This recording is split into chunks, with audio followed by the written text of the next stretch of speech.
Picture this, it is the Shinjuku showdown. Gojo is on the field, Sukuna is on the field, and instead of wielding the 10 Shadows technique, Sukuna is fighting against it, because the person on the other side, the one pulling shadows out of the ground and coordinating a fully tamed Mahoraga like a chess grandmaster, is none other than Megumi Fushiguro. That is the image the internet has been teasing for years every time someone brings up the phrase potential man. The fanbase has built a whole mythology around what Megumi could have been, and honestly, they were more right than they knew. Because the story of Megumi's potential isn't just a story about wasted power, it is a story about the single domino that, if it hadn't fallen, would have changed the entire architecture of the story. But before we get to the alternate timeline, we have to be honest about the one we actually got. Megumi was built up to be the second coming of Gojo, the inheritor of the 10 Shadows technique, considered in contention for the strongest curse technique of all time alongside Gojo's Infinity. That wasn't fan hype.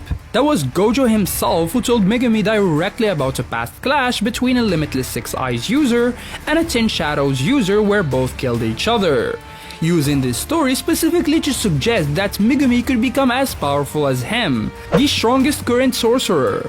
Gege gave Megumi a ceiling so high it scraped God's window. And then the story spent the next 200 chapters showing us a kid who kept treating his nuclear option like a panic button. Over the course of the series, Megumi attempts to summon Mahoraga, the one Shikigami no 10 Shadows user in history has ever tamed, and he did that multiple times. Not as strategy, but because he had backed himself into a corner.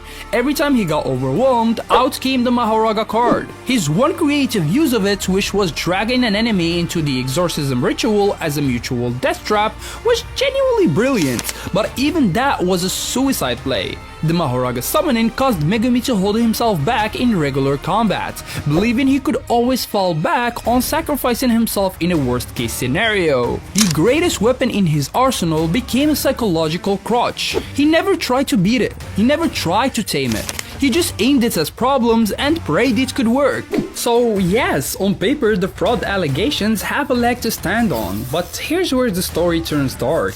The real question was never why didn't Megumi get stronger. The real question is, what exactly did Sukuna need to do to stop him from getting there? To completely crush Megumi's soul and will to resist, Sukuna went to the Sendai colony and killed Tsumiki, whose body was possessed by Yorozu. He did that so he can utterly break Megumi's spirit. He didn't just take over a body, he executed a psychological assassination. Rather than subjugating Yorozu with his own abilities, Sukuna chose to slowly torture her exclusively with Megumi's 10 Shadows technique. So that in a way, it was like Megumi killing his own sister. Every wound Sukuna inflicted drove Megumi's soul deeper into despair. When Tsumiki died, Megumi surrendered, not his body but his will. He stopped fighting from inside entirely.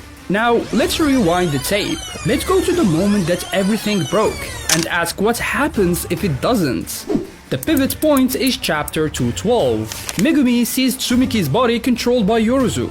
He freezes. Sukuna saw Megumi's weakened state as the perfect opportunity taking control of Itadori's body per their binding vow, forcing his finger into Megumi's mouth and transferring all of his cursed energy to become Megumi's new host. That is the domino. That is the exact second where the alternate timeline diverges. Imagine Megumi doesn't freeze. Imagine that the version of Megumi who killed Reggie Star by weaponizing an entire building, who used Max Elephant, his own domain, and shadow manipulation in perfect sequence. Imagine that specific version of Megumi looks at his sister being used as bait and doesn't shatter. Instead, he recognizes the trap, because a version of Megumi who had been training his psychological stability alongside his technique would know exactly what Sukuna wanted, and he would refuse to give it to him. In this alternate timeline, Tsumiki is still possessed. That tragedy doesn't disappear, but Megumi doesn't collapse. Tsumiki was his reason for living, and in the actual timeline, the last thread of his will to survive disappeared along with her. In this one, that same love becomes fuel instead of ruin. He doesn't fight Yorozu. He can't, because Tsumiki is still in there. But in this timeline, that paralysis doesn't become surrender. He holds the line emotionally long enough to deny Sukuna his opportunity to take over. Sukuna stays inside Yuji's body, and the takeover never happens. The calling game continues. but Sukuna is working with a cage. Now here's where it gets genuinely frightening to think about. After seeing the 10 Shadows technique for the first time, Sukuna became immediately interested, seeing its possibility as even greater than his own. That was 16-year-old Megumi, exhausted, barely holding it together, using maybe 30% of what the technique could do. Now give that same technique to a version of Megumi who is mentally stable, motivated, and has spent the culling game actually taming his remaining Shikigami instead of spiraling. Roundier's ability to channel reverse cursed energy means its wielder would never have to worry about injuries during battle. Mere contact with the Shinigami would restore them to full health, regardless of the severity of the wound. A Megumi with Roundier tamed is effectively a regenerating tactician. Every mistake is recoverable. The 10 Shadows also carries the law of totality. If a Shikigami is destroyed, its power isn't lost. It is inherited by the remaining Shikigami, meaning the technique theoretically becomes stronger through loss, potentially ending up in a single all-powerful entity if all but one were destroyed. This is a technique that is built to evolve under pressure. The more Megumi suffers, the stronger the remaining pieces become. The problem in the actual timeline was that the person suffering was too broken to leverage it. And then there is Mahoraga. Throughout the entire history of the 10 Shadows technique, not a single user has ever tamed Mahoraga, with the sole exception being Sukuna himself, who accomplished it after taking over Megumi's body. Sukuna proved it could be done. He proved the 10 Shadows user with the right power and will could subjugate the Divine General entirely. He proved Mahoraga tamed is not just usable but devastating, capable of adapting to Gojo's unlimited void across 5 consecutive domain clashes, turning the strongest domain in the series into a solved equation. Sukuna did all of that using Megumi's technique in a body he wasn't even fully bonded with. What does a Megumi who grew up inside that technique, who has a genuine soul connection to every Shikigami, who has spent years refining his cursed energy, do with Mahoraga tamed?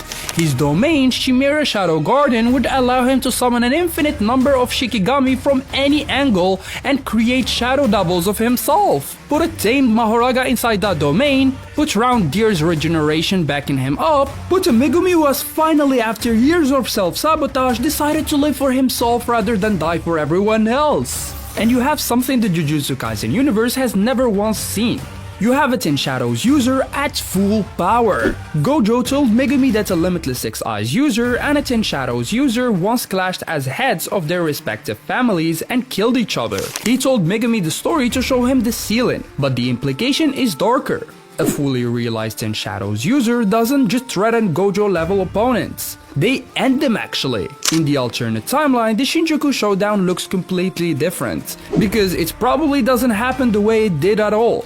Sukuna's entire strategy against Gojo was built around the 10 Shadows. Sukuna's explicit first objective was countering Unlimited Void through Mahoraga's adaptation, and his second objective was adapting to the Infinity itself. Without Megumi's body, the entire plan collapses. The most sophisticated strategy the King of Curses ever constructed, the one that killed the strongest sorcerer alive, never happens, because the weapon he built it around is pointed back at him. That is what a fully realized Megumi looks like. Not a supporting character, not a vessel, not a potential that was borrowed. He is a sorcerer with a complete arsenal, a tamed Mahoraga, a complete domain, and finally, for the first time, a reason to survive instead of a reason to sacrifice himself. If Megumi's potential broke your brain, wait until you see what happens when Sukuna gets the strongest body in Jujutsu Kaisen history. We already built that timeline. Click on this video right here to watch it.